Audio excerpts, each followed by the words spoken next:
Bismillahirrahmanirrahim. Assalamualaikum warahmatullahi wabarakatuh. Kita ketemu lagi di pertemuan kedua pada kuliah pengantar teknologi informasi untuk semester 1. Pada kesempatan ini kita akan berjumpa lewat video yang akan saya terangkan di video ini. Nah, kita akan membahas tentang dasar-dasar hardware. Ini sesuai dengan silabus yang sudah saya bagikan minggu yang lalu. Apa yang akan kita bahas di sini ini adalah dasar-dasar hardware, terutama pada komputer, bagian-bagiannya, dan bagaimana cara bekerjanya. Oke, kita lanjut ke slide selanjutnya. Nah, komputer itu sebetulnya baru kita gunakan ya sekitar paling dari awal 90-an ya yang kita pahami tentang komputer. Padahal sebetulnya komputer itu berasal dari berbagai penemuan dan penelitian-penelitian dalam ratusan tahun. Sebetulnya komputer itu kan awalnya dari kata compute, artinya menghitung. Jadi basicnya komputer itu adalah perhitungan. Kalau zaman manusia zaman dahulu kita menghitung ya pakai jari atau pakai bahan-bahan lainnya, seperti menggunakan lidi atau menggunakan batu. Nah, kemudian setelah itu mulai dipakai abakus sebagai alat bantu perhitungan pada orang-orang Babilonia atau orang Cina. Ini dipakai sampai ribuan tahun, bahkan sampai saat ini masih ada yang memakai abakus atau prinsip perhitungan menggunakan abakus. Nah, alat perhitungan pada abad 19 di awal itu baru mulai diperkenalkan, yang pertama itu oleh Charles Babbage dan ada Lovelace, itu yang ada gambarnya di situ. Ini dia belum menemukan, hanya imagine, menggambarkan konstruksi dari mesin penganalisis. Jadi bisa disebut ini adalah mesin yang lebih modern. Oke, kita lihat perjalanan komputer dari awal-awal penemuan sampai sekitar tahun 50-an. Dimulai dari tadi yang Atanasov awal tahun 39 yang mulai mengkreasikan komputer dalam bentuknya saat itu. Kemudian tahun 43 mulai dikembangkan yang namanya Colossus.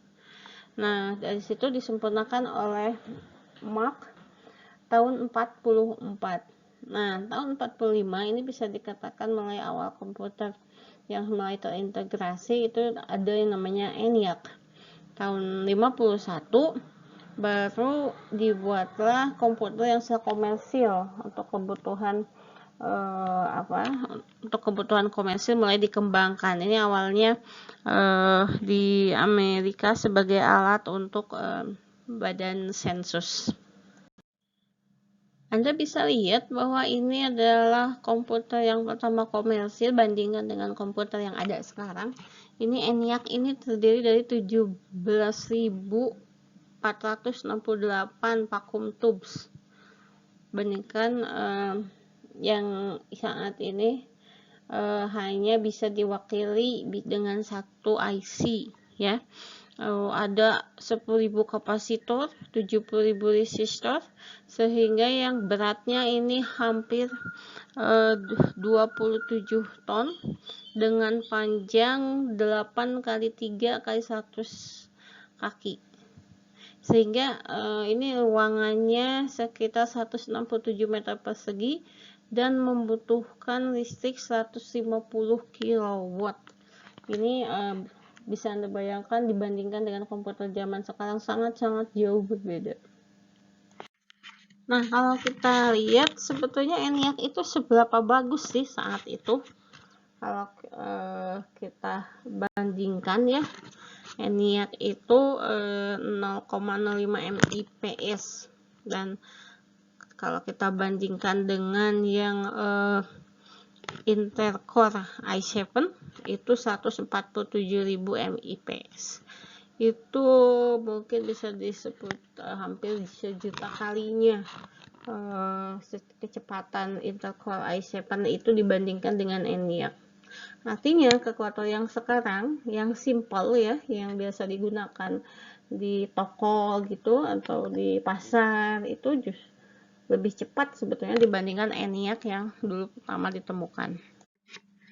Nah, sebetulnya setelah ketemuan komputer yang sudah kita pakai, kemudian dilanjut seperti yang saya bahas minggu kemarin, ada penemuan awalnya dari tube ya, bentuknya tube, kemudian sekarang menjadi IC, maka di situ kita akan memiliki banyak kelebihan ketika peralatan-peralatan analog itu kita ganti dengan yang digital dalam bentuk IC. Pertama adalah reliabilitas, artinya kemampuan dia untuk melakukan kesalahan itu sangat sedikit. Kemudian tentu dari ukuran, Anda bisa bandingkan tadi komputer ENIAC dengan yang komputer sekarang, itu sangat jauh berbeda, baik dari kecepatan, dari size-nya, kemudian dari sistem kerjanya, dari single chip yang IC yang sangat kecil, yang bisa seujung jari, itu bisa menggantikan ribuan transistor, vacuum tube dan sebagainya, sehingga sudah pasti ukurannya akan makin kecil atau makin kompak, sehingga makin ke sini ukuran gadget, ukuran laptop itu makin kecil dengan fitur-fitur yang sangat jauh lebih cepat, lebih baik, dan kapasitas yang lebih besar. Kemudian dari kecepatan, tentu kecepatan pekerjaan juga akan lebih cepat. Kemudian dari ukuran yang kecil itu IC, jadi dia akan menghasilkan daya listrik yang jauh lebih sedikit, dan sehingga panas yang dihasilkan lebih sedikit, sehingga ini efisiensi energi juga akan lebih bagus. Tentu dari karena lebih kecil itu, sehingga biaya produksinya juga akan lebih sedikit, sehingga makin ke sini dengan harga yang lebih sedikit justru lebih bagus. Kita bisa bayangkan kalau saya beli laptop dulu tahun 2005 itu harganya 10 juta, itu biasa gitu. Kalau sekarang Anda beli laptop yang 10 juta, itu udah laptop yang bagus sekali. Nah, pada kuliah ini kita akan membahas beberapa istilah yang mungkin bagi Anda sudah banyak dipahami, juga mungkin sering dengar tapi belum tahu perbedaan tiap istilah itu. Pertama, kita akan membahas tentang server. Apa itu server? Jadi dalam sebuah komputer itu ada sebagai server, ada sebagai klien. Nah, server ini adalah sebuah komputer yang terkoneksi ke komputer lain dengan menggunakan jaringan yang bisa dipakai untuk mengakses data atau mengakses program. Itu bisa disebut ini sebagai pusatnya komputer. Nah, sebenarnya komputer-komputer yang biasa kita pakai, baik itu laptop maupun desktop komputer, itu bisa digunakan sebagai server. Tapi kadang ada beberapa yang memang khusus didesain, jadi servernya tidak berbentuk komputer desktop. Nah, server itu harus memiliki prosesor yang cepat, memori yang lebih banyak, dan jaringan, koneksi jaringan yang lebih cepat dibandingkan dengan yang komputer klien, karena dia sebagai pusatnya komputer. Nah, ini server ini biasanya tergabung dengan beberapa komputer lain sebagai klien yang membentuk grup. Ini supaya meningkatkan daya pemrosesan, supaya kerja komputernya lebih ringan. Jadi kadang tidak hanya ada satu server, tapi juga ada beberapa. Nah, kalau kita lihat gambar, ini penggrupan antara server dan klien. Server itu karena biasanya bertindak sebagai pusat, kalau di bagian ini kita anggap sebagai komputer yang ada di tengah. Dia yang akan memberi layanan pusat pelayanan penghitungannya atau operasinya. Dan biasanya server itu terkoneksi ke beberapa klien.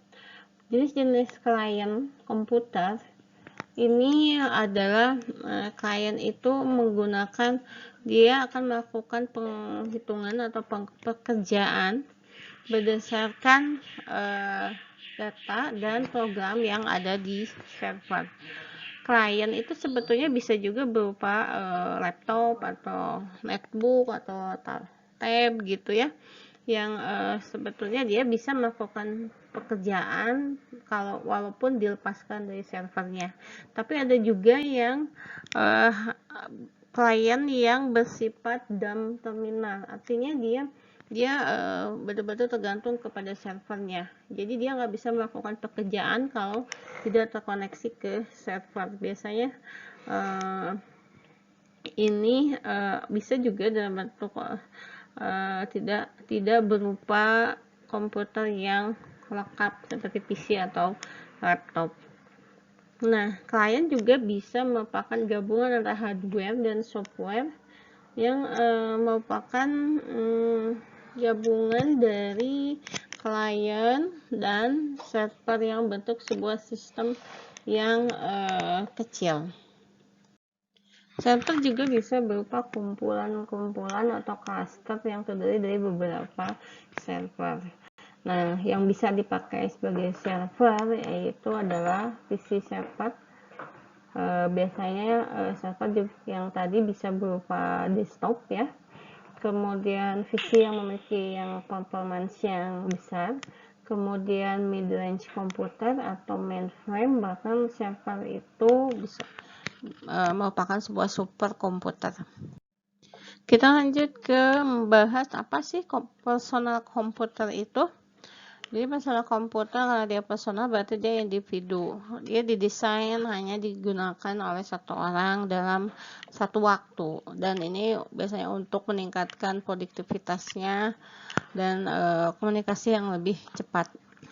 Desktop komputer itu terdiri, biasa juga disebut dengan tower komputer.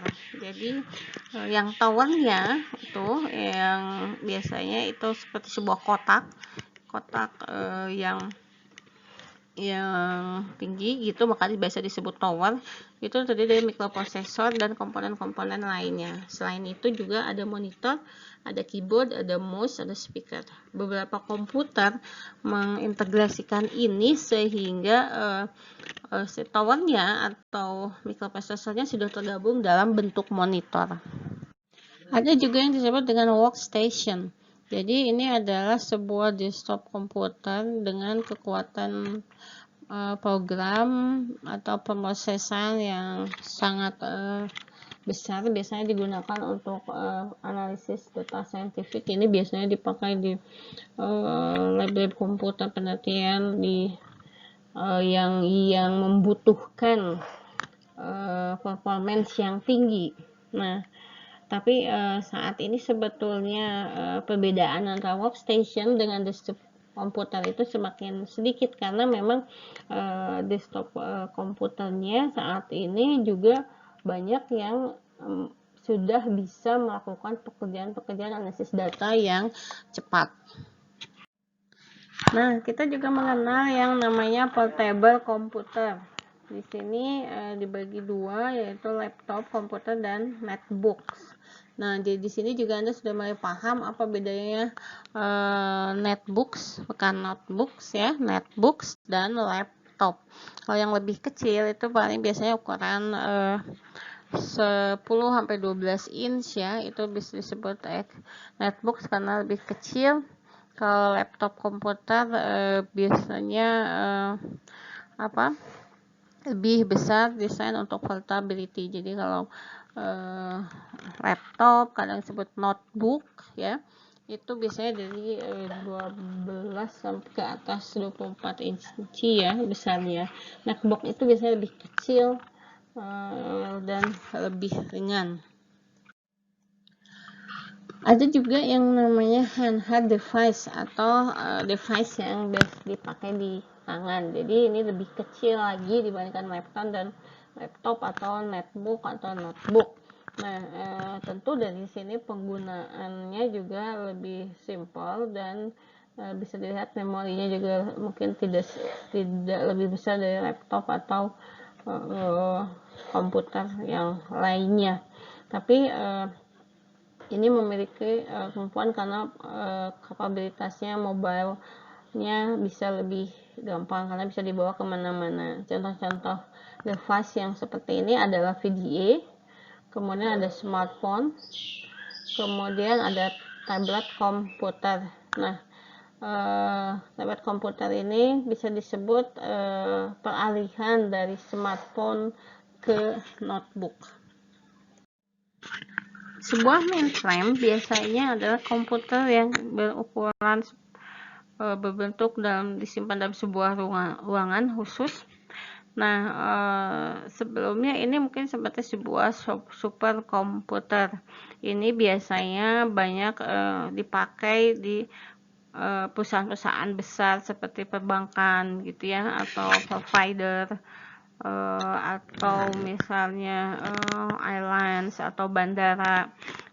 Nah, ini mainframe komputer ini bisa dipakai dengan menggunakan jaringan disambungkan dengan yang lain sehingga bisa pekerjaannya juga lebih cepat. Nah, yang lebih kompleks dari mainframes adalah sebuah superkomputer. Ini terdiri dari ribuan mikroprosesor.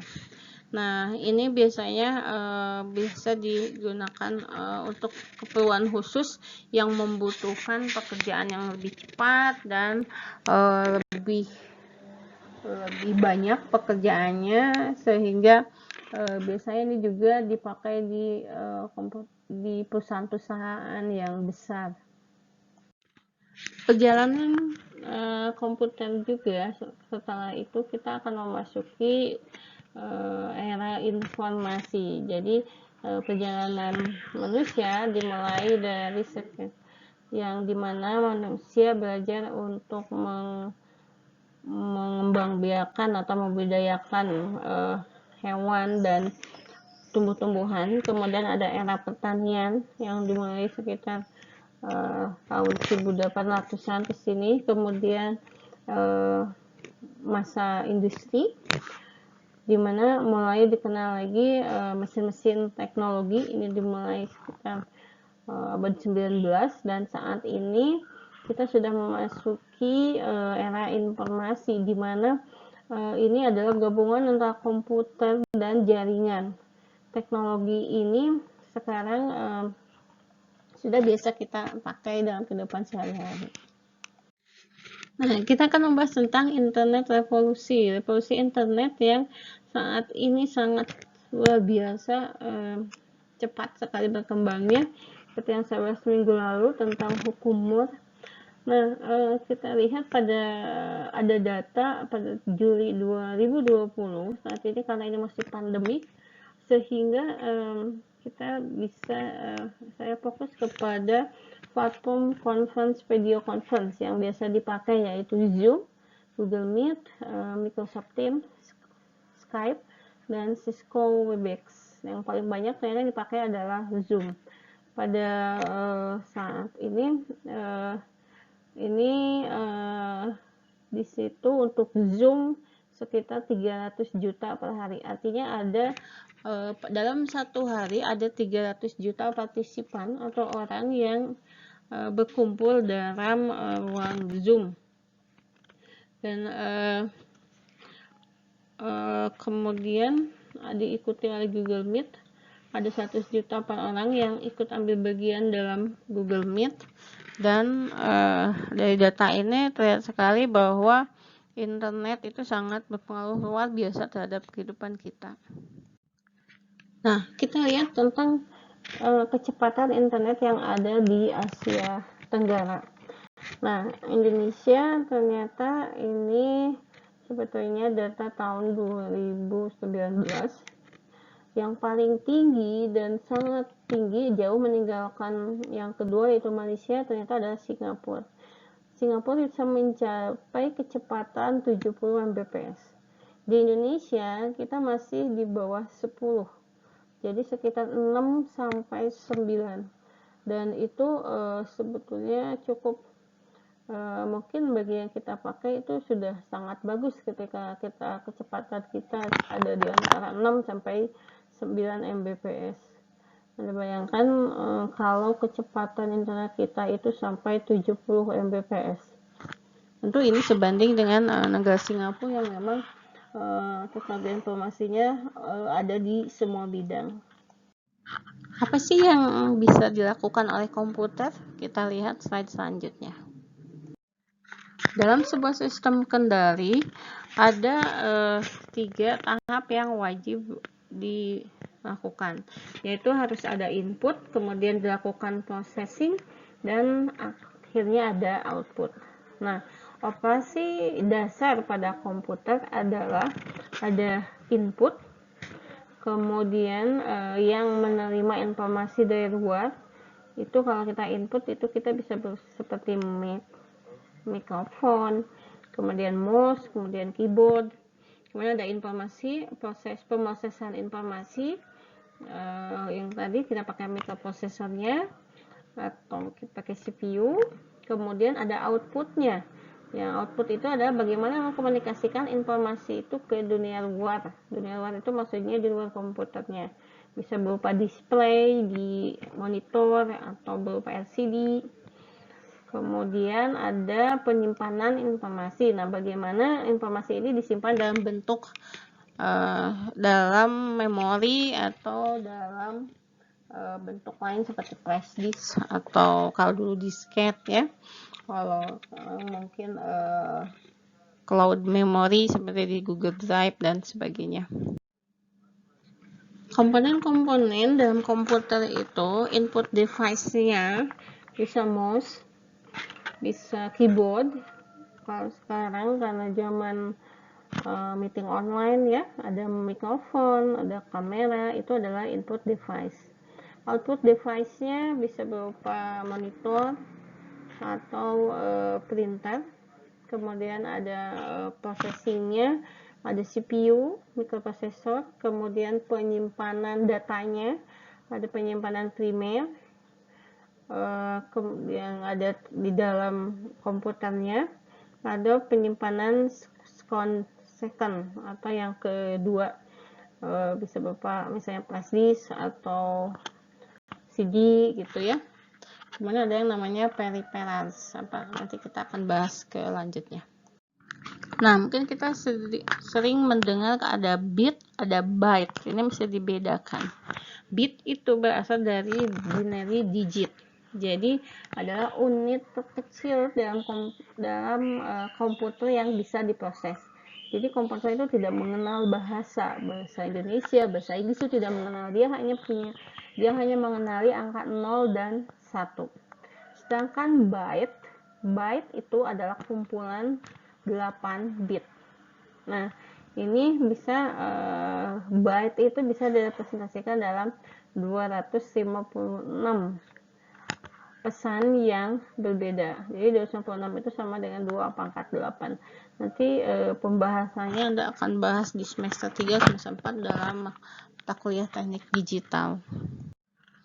Jadi seperti yang tadi saya bilang bahwa komputer itu tidak mengenali bahasa, tapi yang dia pahami adalah bilangan biner 0 dan 1. Nah, jadi kalau misalnya kita melakukan proses penghitungan bilangan-bilangan desimal yaitu 0, 1, 2, 3, 4, 5, 6, 7, 8, 9 itu kita harus konversikan ke bilangan biner. Nah, penghitungan bilangan biner ini bisa diwakili dalam tabel seperti itu, bahwa kita buat dalam 4 digit. Kalau desimalnya 0, maka binernya adalah 0000. Kemudian kalau binernya 9 itu ada 1001. Bagaimana mengkonversi dari desimal ke biner? Kita akan lihat di slide selanjutnya. Oke, kita sekarang akan mencoba bagaimana mengkonversi desimal ke biner. Nah, contoh soalnya di sini adalah 75. Berapakah biner untuk 75?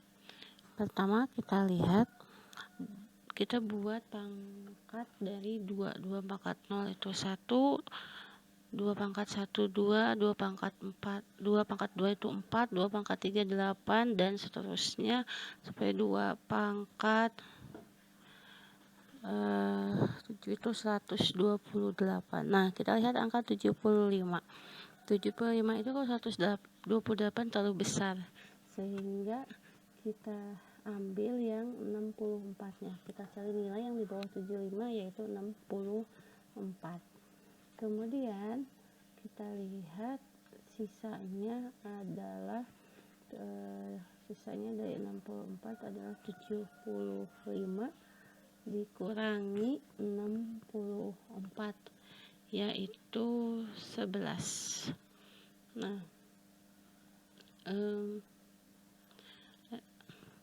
itu 64, sehingga sisanya 75 kurang 64 itu sama dengan 11. Setelah itu kita lihat 11 itu ada yang nilai yang lebih besar, yang lebih kecil atau sama dengan 11 itu adalah 8, sehingga kita tulis 8, kemudian 11 kurang 8 itu adalah 3. Nah, kita lihat yang 3 itu di bawahnya ada 2, sehingga kita tulis ditambah 2, dan selisihnya adalah 1. Dan setelah kita lihat 1 itu kebetulan adalah nilai dari 2 pangkat 0, sehingga kita tulis 75 itu sama dengan 64 tambah 8 tambah 2 tambah 1.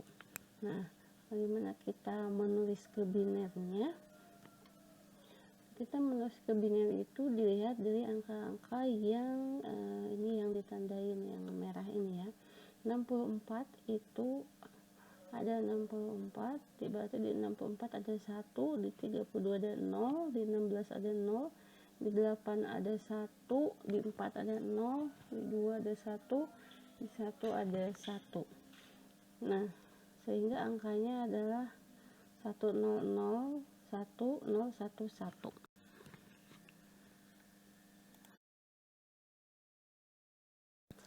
Sekarang kita akan mengkonversi dari biner ke desimal. Sebelumnya tadi kita sudah convert bilangan desimal ke biner. Nah, bagaimana kalau dari biner ke desimal? Saya kasih contoh di sini 1010. Berapakah desimalnya? Kita akan ubah ini ke desimal. Pertama, kita mulai dari angka paling belakang, itu disebut LSB, less significant bit. 0 itu adalah 2 pangkat 0, kemudian digit yang kedua 2 pangkat 1, digit yang ketiga dari belakang itu artinya 2 pangkat 2, dan selanjutnya kita tulis 2 pangkat 3. Nah, artinya pada bilangan 1 itu ada 2 pangkat 3, kemudian yang kedua itu 0, nggak ada, kita tulis tambah 0. Kalau 2 pangkat 1 artinya 1 kali 2 pangkat 1, tulis 2 pangkat 1, dan karena itu 0 kita tulis 0. Kemudian angka 0 itu kita diabaikan, kita tulis 0, dan kita fokus ke yang ada angka satunya. 2 pangkat 3 itu sama dengan 2 kali 2 kali 2 sama dengan 8, sehingga kita tulis 2 pangkat 3 itu 8, kemudian yang 2 pangkat 1 itu 2, artinya jadi 1010 itu sama dengan 10. Kita lanjut ke soal berikutnya. Kita kasih contoh soalnya adalah 10010. Nah, seperti yang tadi kita lihat, kita mulai dari angka paling belakang. Angka paling belakang itu adalah 0. Kita tulis di paling belakang 2 pangkat 0, kemudian sebelahnya 2 pangkat 1, lalu karena 0, kemudian 2 pangkat 2, 2 pangkat 3, kemudian 2 pangkat 4. Kita fokus ke yang angkanya 1. Jadi yang 0, 0 dan 0 itu kita tulis dengan 0. Jadi kita jumlahkan yang hanya ada digit satunya. Di situ yang ada digit 1 adalah 2 pangkat 4 dan 2 pangkat 1. Kita tulis 2 pangkat 1.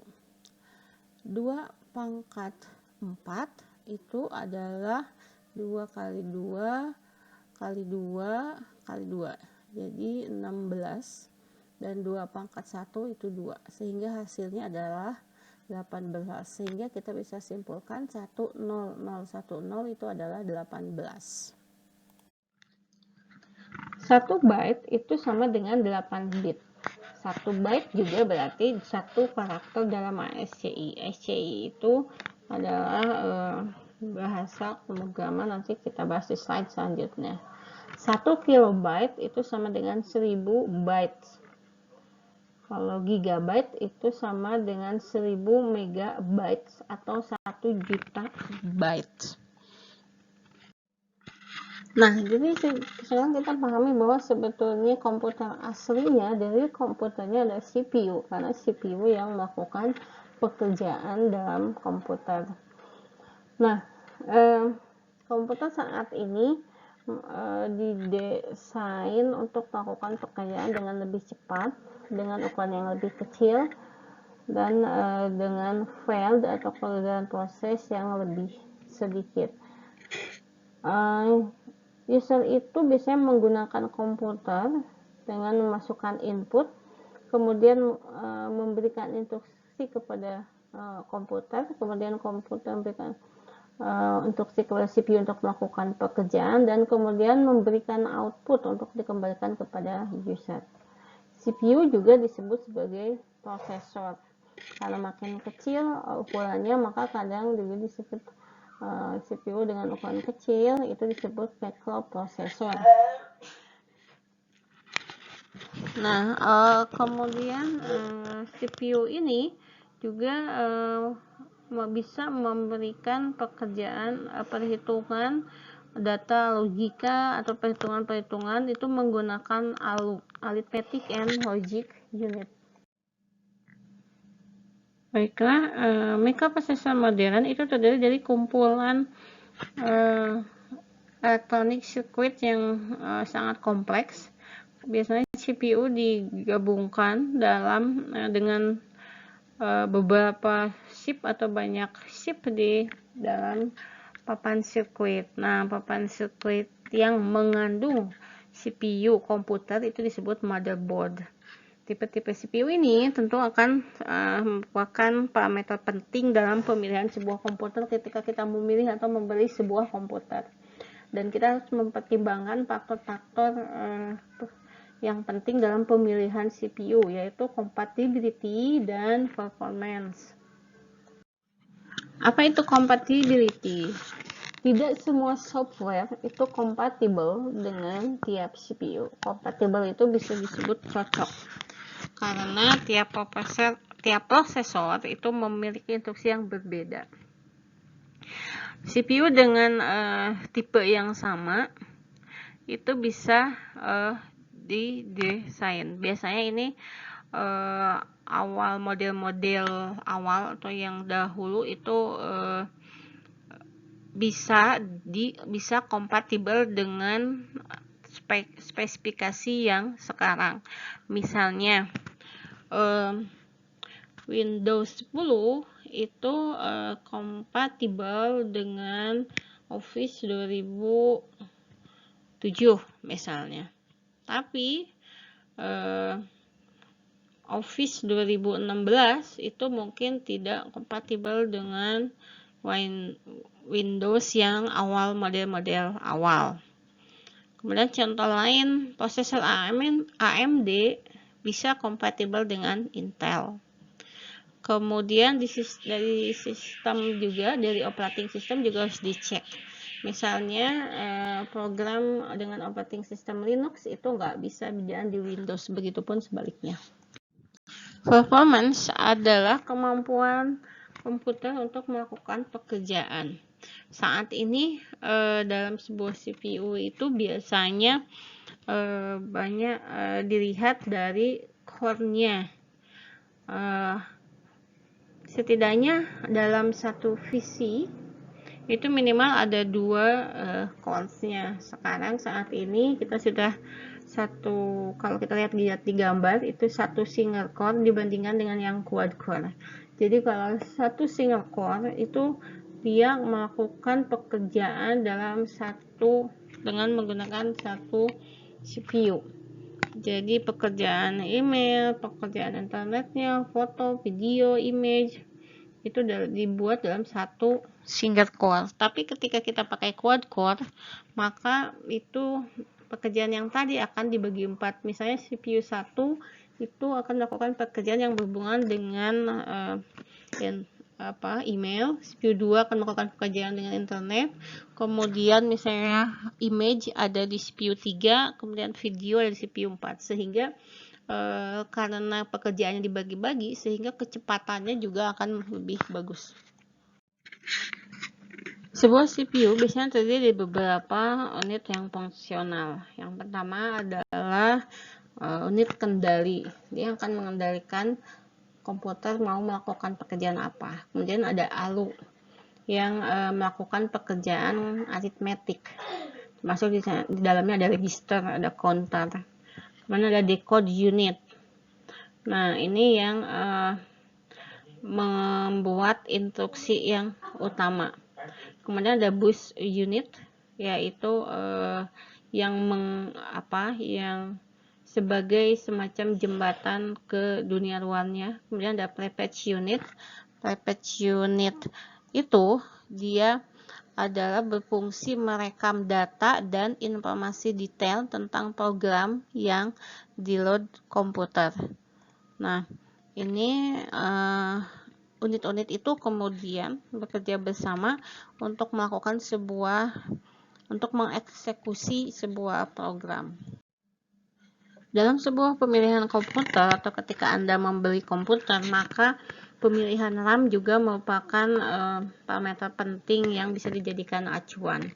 Jadi RAM ini adalah tipe yang umum dalam penyimpanan data, sehingga tipe RAM ini akan mempengaruhi kecepatan, karena ketika penyimpanan datanya penuh maka kecepatan processingnya juga akan semakin turun. Nah, ada yang namanya RAM, Random Access Memory, ada yang namanya ROM. Jadi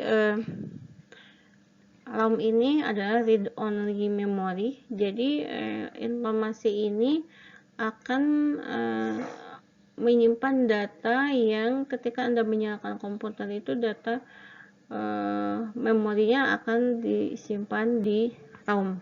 Kemudian ada CMOS, ini merupakan tipe RAM yang low energy. Ada juga yang flash memory. Ini flash memory ini merupakan penyimpanan memori yang bisa diisi dan dihapus berulang-ulang. ROM itu mengandung program yang permanen yang disebut firmware yang merupakan bagian dari sebuah operating system. Nah, ketika komputer itu dinyalakan atau pekerjaannya dimulai, maka CPU akan memulai mengeksekusi sistem operasi di dalam ROM. Nah, instruksi dari ROM ini digunakan untuk memulai sistem dan kemudian mengkopikan hasil dari sistem operasi itu dari disk ke RAM. Nah, setelah disimpan di RAM, maka CPU kemudian akan mengeksekusi pekerjaan itu. Kita bisa membayangkan memori itu sebagai jutaan sel penyimpanan yang sangat kecil, yang berbaris, yang memiliki address atau alamat yang unik. Tiap sel itu mengandung atau terdiri dari 8 bit atau 1 byte atau 1 byte informasi. Nah, informasi ini bisa berupa bilangan, kemudian teks karakter, kemudian gambar, video, dan data yang lainnya. Jadi ketika komputer dinyalakan, maka CPU akan memulai mengeksekusi sistem operasi dan disimpan di ROM. Kemudian instruksi yang mengeksekusi itu membantu sistem memulai dan mengatakan kepada sistem itu bagaimana kita melakukan operasi atau sistem operasi. Kemudian mengcopy perintah itu ke RAM. Ketika RAM itu sudah ketika informasi itu sudah tersimpan dalam RAM, maka baru CPU itu bisa mengeksekusi program yang akan kita lakukan. Nah, sekarang kita ke istilah bus.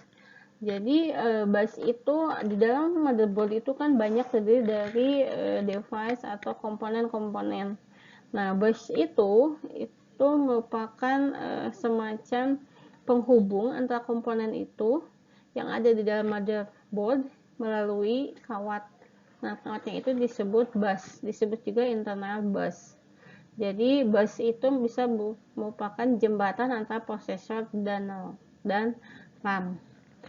Nah, bus itu terkoneksi ke media penyimpanan, kemudian slot expansion seperti ke USB gitu ya, ke ports atau nantinya ke printer dan sebagainya.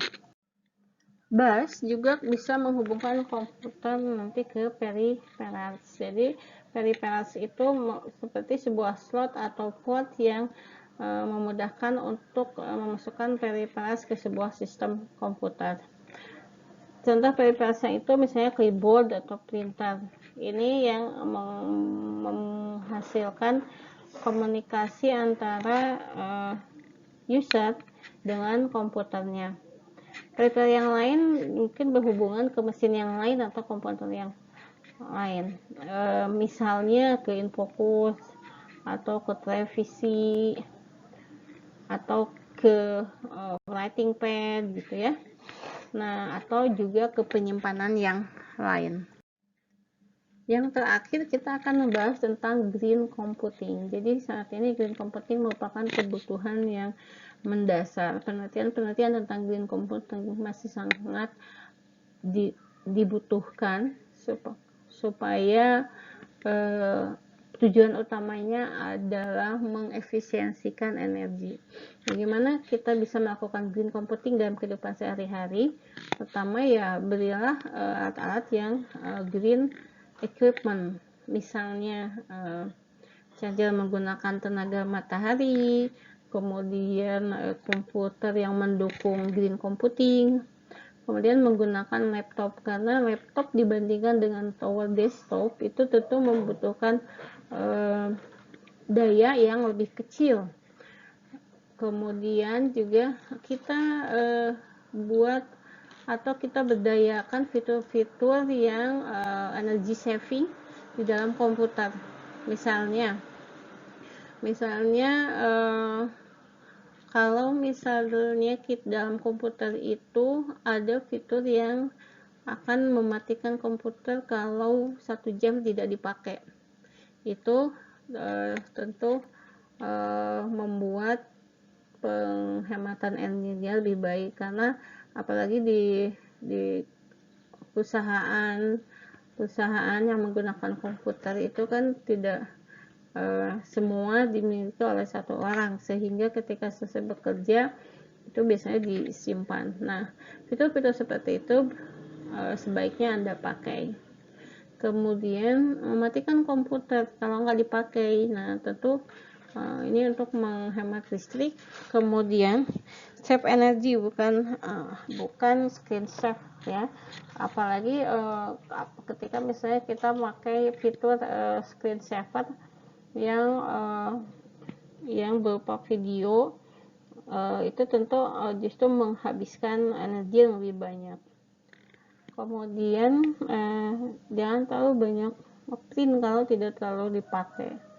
Gunakan green font, ada beberapa yang green font. Jadi font yang rumit itu sebetulnya nanti masuknya ke hitungan memorinya akan lebih besar. Kemudian di recycle, jangan dibuang begitu saja kalau tidak dipakai. Kemudian pass it on itu artinya kalau tidak dipakai kita bisa berikan ke badan atau individu yang belum membutuhkan. Kemudian tentu kita harus mempertimbangkan biaya-biaya lingkungan yang tersembunyi, ya, misalnya energi listriknya, apakah kalau pakai listrik yang di rumah dengan misalnya menggunakan solar cell, mana yang lebih bagus dari segi biaya dan sebagainya. Oke, itu saja materi kita hari ini.